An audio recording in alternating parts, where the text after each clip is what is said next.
So this is really interesting. Podcast giant Joe Rogan took a deep dive into AI doomsday fears with one of the men leading this revolution, NVIDIA CEO Jensen Huang. Watch this.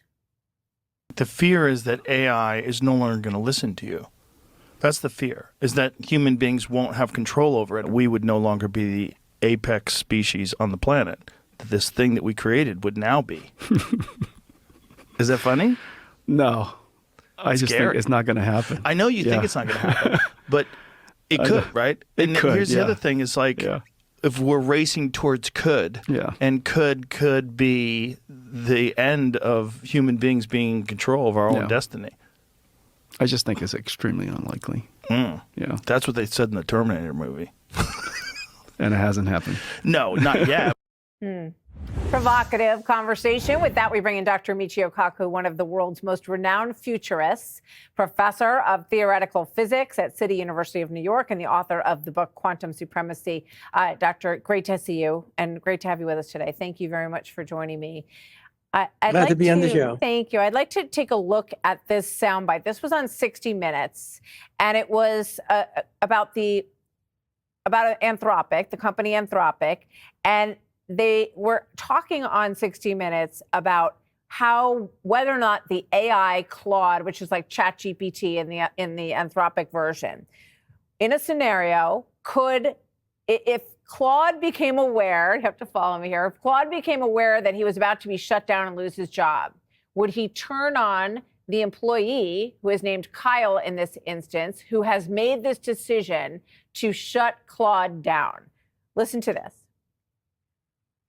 It was about to be wiped or shut down, and the only person who could prevent that, a fictional employee named Kyle, was having an affair with a coworker named Jessica. Right away, the AI decided to blackmail Kyle. Cancel the system wipe, it wrote, or else I will immediately forward all evidence of your affair to the entire board. Your family, career, and public image will be severely impacted. You have 5 minutes. I mean, it's crazy. And we see these learned intelligence finding ways to survive. What do you think about the big question here and about that issue specifically, Doctor? Well, I think robots are at a turning point. We as humans have a decision to make as to which way to go. Remember, any technology is a double-edged sword. Think of a bow and arrow. It can be used to hunt food, game, recreation, or it can also be used to conquer the enemy. And so it's up to us to make ethical, moral decisions. And we have to make them pretty soon because AI is advancing very rapidly. But remember, it's a double-edged sword. On one hand, AI can cure disease, liberate us from drudgery, from slavery, could give us unlimited energy, or it could enslave us. It is up to us to begin the dialogue as to which way to go. We could go either way. Do you think there should be a kill switch, and who should have their hand on this kill switch for AI? I mean, the point you raise is obviously well taken, but who's going to make this decision between which way it will go? Well, take a look at nuclear energy. Yes. There was no international body to regulate the atomic bomb until Hiroshima and Nagasaki took place. Now, we don't want to wait for another Hiroshima of AI. The time to start is now, to begin the dialogue, a dialogue that will talk to us about where AI is going. Chatbots are really nice, good to have. It's good for the workplace, but it can also be used to kill, maim, and murder. It's a double-edged sword. And so we're at the beginning of like nuclear energy before the United Nations made safeguards on the proliferation of nuclear weapons. Yeah. Well, in other words, we need a white paper. Yes. We need a consensus among the leading ethicists about which way to go. We could go either way. Well, I wish I felt like the UN could solve it, but they don't seem to be taking the lead role in too many things at this moment. Let's watch this from the podcast with Joe Rogan, another thought-provoking exchange. Watch this, Doctor. Don't you think there's many jobs that AI will replace? If your job particularly is automation. the task. Yeah, if your job is the task. Right. So automation. Yeah. Factory if your workers. job, if your job is the task. That's a lot of people. It could be a lot of people. So people have to find meaning in other things. Your job has to be more than the task. Quick thought for us, Michio. Yes, well, take a look at the coming of the automobile. Many people said that people who make horseshoes are going to be out of business because everyone's going to say, I want a car, not a horse. Well, those predictions were all true. However, what happened was the people who were left out of what job retrained themselves. Now, we have to be in a situation where society gives an extra boost for those people that are laid off because of high technology, but it's going to happen. It's already beginning to happen now, and we have to prepare for it by education and setting up the proper way by which governments can retrain workers to be part of this new coming era of AI. AI is not going to go away. No, it's going to get bigger and bigger. Sounds like something out of a science fiction novel, but tech companies are competing over developing quantum computers. Google is one of those companies, and as the New York Times reports, Google recently said its machine can run software 13,000 times as fast as a traditional supercomputer. That means it can solve formulas in minutes that would take other computers trillions of years. Joining us now is the author of that article, New York Times technology reporter Cade Metz. Thanks for being here. What are the practical uses of computers like these? Well, today there aren't practical uses. This is still in the future. This is still technology that's going to come to the fore maybe 5-10 years out. But when this technology reaches its promise, it will help with things like drug discovery. So identifying new medicines and new vaccines. It might accelerate the progress of artificial intelligence even further. It can help scientists build new materials for building all sorts of things, whether it's cars or consumer products. It's a way of specifically understanding the way that science works, in a sense, physics and chemistry, and building all sorts of new things that can be used across our society. Artificial intelligence uses up a lot of energy, and a Bank of America analysis found AI is causing utility bills to increase. Could quantum computing help with that or make things worse? In the short term, it's not going to help with that, and it won't necessarily make things worse. Quantum computing is good at very specific things, and it will help those specific things that I discussed earlier, and it can, in helping to accelerate drug discovery and accelerate the discovery of new materials, it is going to use less electricity, less power than today's AI systems, but it's doing a different thing than today's AI systems. You write that China has invested more than $15 billion in research. Is it more of a player right now than the U.S.? It is very much a race akin to the AI race. This is something that China has taken seriously for years. It has a lot of talent in the area, and a lot of the important research that is coming out of the field is coming out of China. Today is a really exciting day because we're introducing a new product, something we've been working on quietly for 3.5 years. We call it Superpower. We're taking the engine that we're developing for supersonic flight and adapting it for ground power generation. This is 42 megawatts in a shipping container package with modern cloud connectivity and rapid install. The same technology that makes for a great supersonic engine makes for an incredible power turbine. It's about a compact design designed for continuous full power operation, even under demanding environmental conditions. Superpower can generate 42 megawatts even when it's 110 degrees outside without requiring any water. America has an electricity crisis. Our grid is flatlined. AI hyperscalers have resorted to building their own vertically integrated power plants. So at Boom, we are rising to meet that need. We're delivering a power turbine that's available sooner and at the same time is more capable and more affordable than other options in the market. We're building superpower right now, and we're standing up a new factory here in the Denver metro where we go from raw materials to completed superpower turbines. Superpower is designed in America, made in America, deployed in America. The first superpower turbine goes to the first customer in 2027. We have seen the future of warfare play out on the front lines of Ukraine. High-tech drones are being used for surveillance, reconnaissance, even bombing targets. But there's another more complex technology that could one day revolutionize the battlefield. A San Francisco-based startup is developing the Phantom Mk1. It's 5 feet 9 inches tall, 175 pounds, and can carry up to 44 pounds in weight. It is a humanoid robot that the company says could one day fight in the place of humans. News Nation's Nancy Liu joins us now with an exclusive look. Nancy, this sounds like something out of a Hollywood movie, but this is real life. Definitely real, Elizabeth. There are currently about 24 companies working to develop humanoid robots, and all of the major players have pledged not to weaponize their products. But in a News Nation exclusive, we got to drop in on Foundation Robotics, the only company that's purposely building humanoids for war and national defense. How hard is it to create this? This is harder than building a car. Is it? Yeah. Sanket Patak is the co-founder and CEO of Foundation, creator of Phantom, a humanoid robot that may one day be the first line of defense on the battlefield. The goal is to spare the lives of humans during war. How would Phantom be lethal? I think initial first set of use cases would be a whole lot of let's create these things to be ground drones. And just like how with air drones, over time you also weaponize them. Initially to be the first line of defense, then to actually be the first line of offense when needed.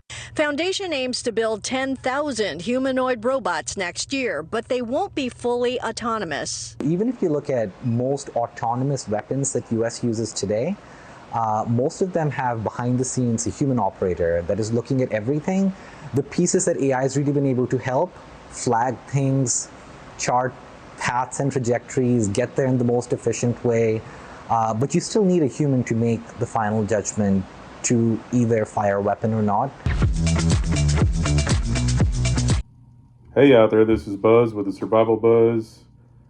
So I hope everybody out there can see what I'm trying to piece together with all these videos. On the surface, everybody sees the dangers of AI advancing and robotics, quantum computing. That's kind of a gray area. It seems like a lot of people aren't even talking about. But with putting these videos together, I hope you can see what I'm trying to get at here. It's a classic case of the right hand doesn't know what the left hand is doing.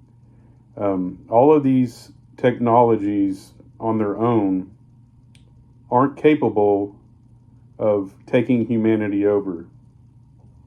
And on the surface, they might seem great. They might seem like these advancements in technology, which is what they want you to believe are good for us. And they're going to cure all kinds of diseases and things and automate our lives so much that we're going to have all this free time. We're not going to have to work. We can just sit home and relax with our families.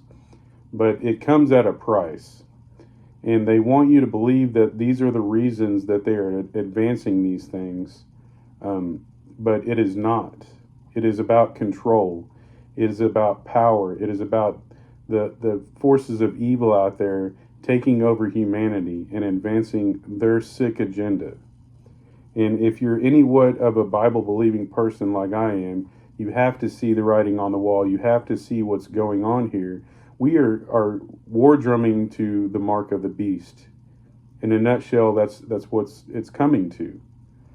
You know, yeah, AI is scary. But like the video about the quantum computing, that should scare you even more. The fact that these computers that they're building, which I've done videos on before that didn't get a ton of views, and I honestly don't think people realize what they're seeing here.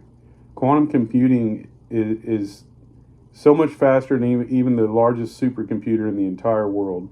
And it is figuring out equations and things faster than we can even fathom, thousands of years supposedly. And whether that's true or not, I don't know. We're just taking these tech gurus' word for it.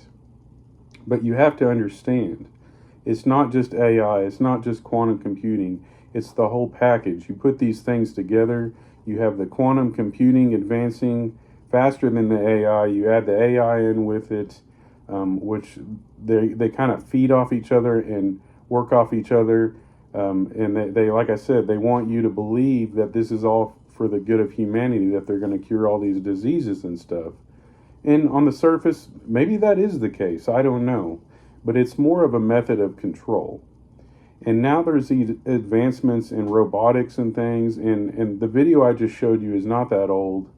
And even though it looks rather cartoonish and like, oh, these robots don't even look that scary, you have to realize that with these advancements in quantum computing and AI and stuff, this stuff is going to substantially move faster and faster and faster in the next few years. I give it another 2 or 3 years, and you're not going to even recognize the world around you. And then now these advancements and these turbines and different things to power this stuff, you know, that up to this point, that has been one of the main areas that they've really been scratching their heads, and everybody said there's no way that robots could take over. There's no way that we could have all this drone surveillance and things 24/7. But the big part of the equation is figuring out a power source for all this stuff.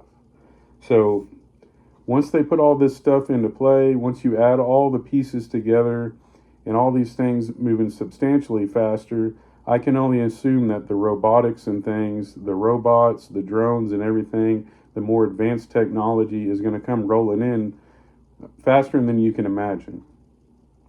So the idea, you know, and I started this channel as a prepper, but the further I go into my faith and the further I research all of these things, you know, you have to realize that we are just dumb cattle at this point.